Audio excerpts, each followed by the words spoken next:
It all goes back to Saint Mel Gibson. Because Mel Gibson made a work of art, a masterpiece of art, called The Passion of the Christ. And he made a movie called The Passion of the Christ, which is a masterpiece. It's a masterpiece of a film. And I will watch The Passion of the Christ every so often, every few years. I don't even watch it every year. I'll watch The Passion of the Christ every year. Not every year. Every maybe 2, 3, 4 years, I'll watch The Passion of the Christ. Because I can't... If I watch it every year, then it might get old. I don't want it to get old. And that film, every time I watch it, it has a very emotional impact on me. Like, I get visibly emotional when I watch The Passion of the Christ. I do. Man, I get emotional watching that movie. Like, I can't help myself every time I watch that film. Especially if I watch it from beginning to end, I can't. I can't do it, man. I can't. And the scene that always hits me is when, oh my God, dude. You see, this proves we're not anti-Semitic. They say we're anti-Semitic. This proves we're not anti-Semitic. Like, we're getting emotional about a rabbi. Like, just think about that. We're getting emotional about a rabbi who lived 2,000 years ago. How can we be anti-Semitic? We are the most anti-Semitic people. But it's the scene that always gets me is the scene where he's carrying the cross, and then the cross falls down, and Jesus, and the cross collapses on Jesus, and then Mary comes, and he tells his mother, "You see how he says something like, don't you see how I have changed all things," or something like that. It's every time I see that scene, it's like, oh my God, I just can't do it. It's such an amazing scene. It's such a beautiful movie. Like, all of Mel Gibson's movies are masterpieces. Like Braveheart, masterpiece. Apocalypto, masterpiece. Passion of the Christ, masterpiece. But Saint Mel Gibson, who should be canonized. I think after Mel Gibson dies, he needs to be canonized. There needs to be a thorough investigation into the life of... We don't need... We all know his sins. No investigation. Automatic sainthood after he dies. Automatic sainthood. That guy has done more for Christianity than anyone in our lifetime. Mel Gibson, he has done more for Christianity than the popes. He has done more for Christianity than any of the popes after Pope Pius XII.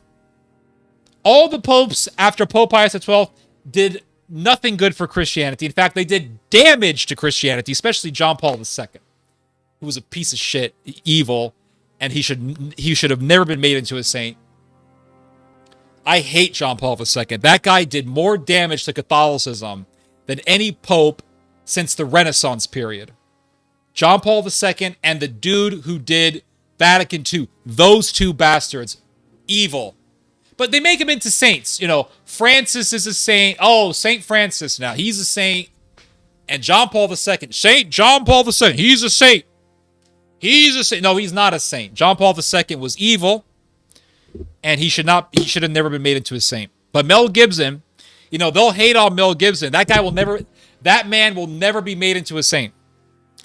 But he should be made into a saint. Because that movie, The Passion of the Christ, touches people's hearts. And it got people to be more interested in Christianity. More than any other film, that film got more people to be interested in Christianity. And it's a masterpiece. And then what happened? A bunch of assholes rose up and said, Passion of the Christ is anti-Semitic.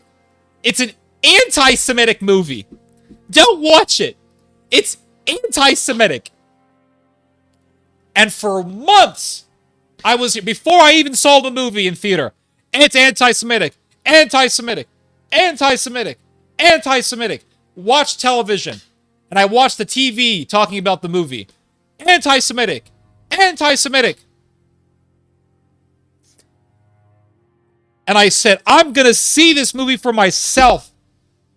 And I went to the theater with a group of Christians from church, of course. And we saw The Passion of the Christ. And it was a masterpiece. And when the film was done and the credits went up, nobody got up. You know how everybody gets up once the credits start rolling? Nobody got up. Everybody just sat there because we saw what the crucifixion was like, how brutal the crucifixion was. We saw, oh shit, my keyboard almost flipped. We saw what Christ had to go through for our redemption. And I remember thinking, well, that was a masterpiece. Why are all these people so angry at this movie? Why do all these people hate this film? There's nothing hateful about this movie. This film doesn't preach hate. This film doesn't tell anybody to hate anyone. This movie doesn't promote violence. This film doesn't tell anyone to hate people. There's nothing hateful in this movie at all. It's a movie about a murder, a brutal murder that took place. It's a movie about a rabbi who was brutally murdered by his own people.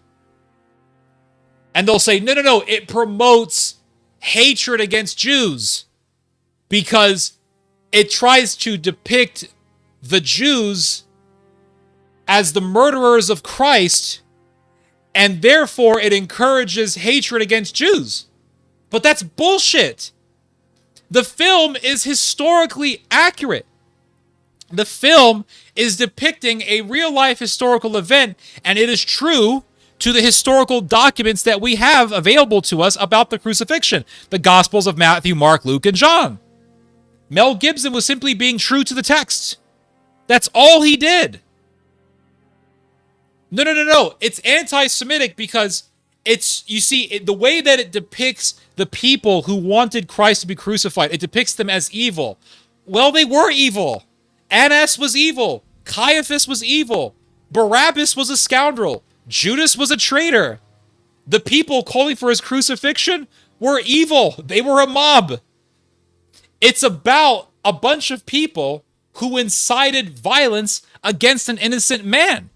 If anything, the movie is warning people against incitement. I mean, if you want to take a secular meaning out of the movie, that's one thing that we can all learn from that film, that it's evil and destructive to incite a mob against innocent people. Then they'll say, no, but you see, the people who want Christ to be killed in the movie are Jews, and so therefore it is trying to encourage people to hate Jews.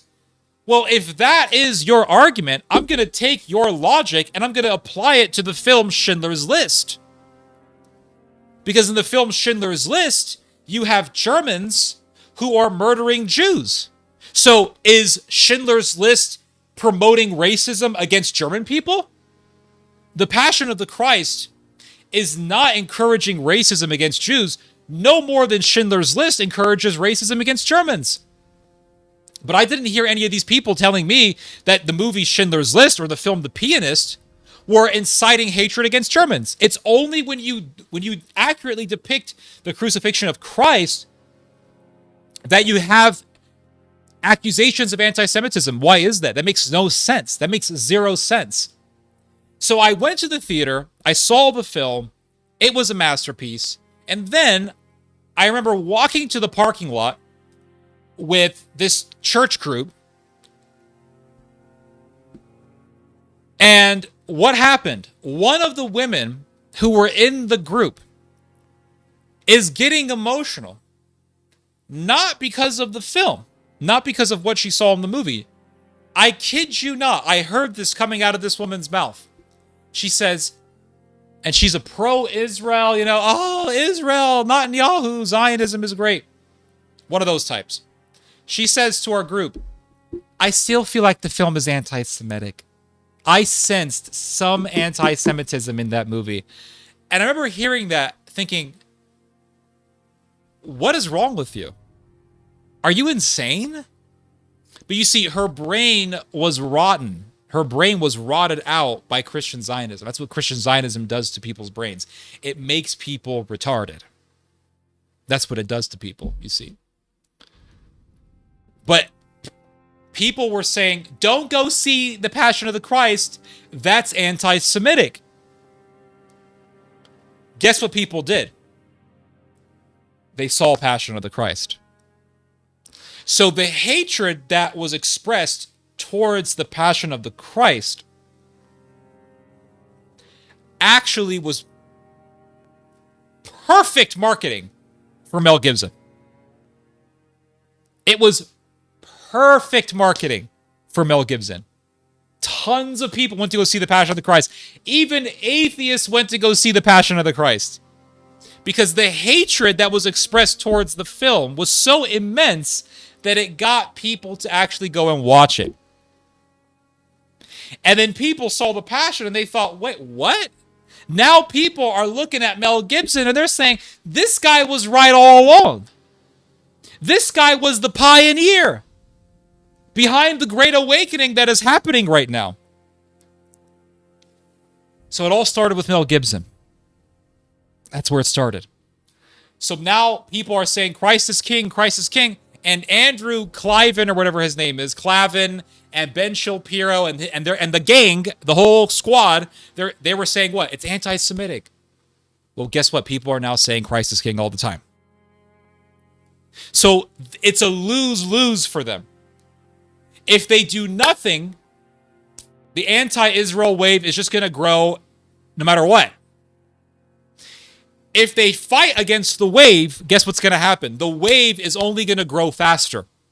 So by fighting against it, they actually are helping the wave. They may not know this, but Josh Hammer and his ilk are actually helping the wave. Because the more they resist the wave, the stronger the wave gets. It's like a plant. You know, wind is vital for a plant's growth and survival. If you try to grow a plant, let's say you're trying to grow kale. If I put a kale seed in the ground, let's say I put a kale seed, a mustard seed, in a pot in my room, and I don't put a fan. That's why every time people grow plants indoors, they always have a fan. They need that wind. If you try to grow plants without that wind, what always happens is the plants become weak, or they start out weak and they just remain weak. And they'll try to grow, but they don't have the strength to sustain their new size, and they eventually become leggy, and they just go right down. They do not develop the strength to grow as a vibrant and thriving plant. When a plant has wind constantly hitting it, moderate wind, not harsh winds, but moderate breezes hitting it, that breeze forces the plant to get stronger, and the plant will develop a thick stem. That's why you have plants with thick stems, because of the breeze. It works just like muscles. If I don't lift heavy things long enough, I eventually go through atrophy and my muscles become weak. If I challenge my muscles, my muscles get bigger and stronger. It's the same thing with political and religious and spiritual movements. If you fight against a movement, it strengthens it. So it's a lose-lose for the Zionists. The problem that I see is where this anti-Zionist movement is heading. If we can head towards a movement where we're not Nazis, we're just Christians who understand what spiritual Israel is, and we understand that the Jews need to come to Christ because Christ is their Messiah. That's great, because that is authentic Christianity. But the problem that I see is a lot of people are veering towards the Nazi side, to where they will say, no, Hitler was right, and we should follow him as a model. And then you eventually enter a realm of a nationalistic Christianity, where Christianity becomes no different than the violent and extremist Judaism that you see dominating Israeli society. In Israel, Judaism is based on race. Talmudic, rabbinic Judaism is focused on race. I am a Jew ethnically, and that is really at the center of my religion. And it becomes an ethno-religion. If you try to make Christianity into a Nazistic religion, where you praise Hitler, and you say, I am a proud white German or Anglo-Christian, then you have made Christianity into an ethno-religion, and you have become what you claim to be against. Because you'll say, well, I'm against the Zionists because they think that the Jews are better than the non-Jews, and I'm against them. And that's great to be against ethno-nationalism, but then if you go down the road of Hitler, then you have become what you claim to be against. And that's what I do not want to see. I do not want to see, as a result of this wave of anti-Zionism, as a result of this surge in anti-Zionism, Christianity, I do not want to see Christianity becoming basically another form of rabbinic Judaism, where we focus on our race and our people and our ethnic group. That's what I don't want to see. Me going against Zionism is the result of me being against racism. Me going against Israel is the result of me going against racism. So the last thing that I want to see is for people, as a result of this surge in anti-Israel sentiment, becoming racist. But I fear that that is the road that a lot of people are treading upon. That's what I fear. That's my biggest concern when it comes to this whole thing.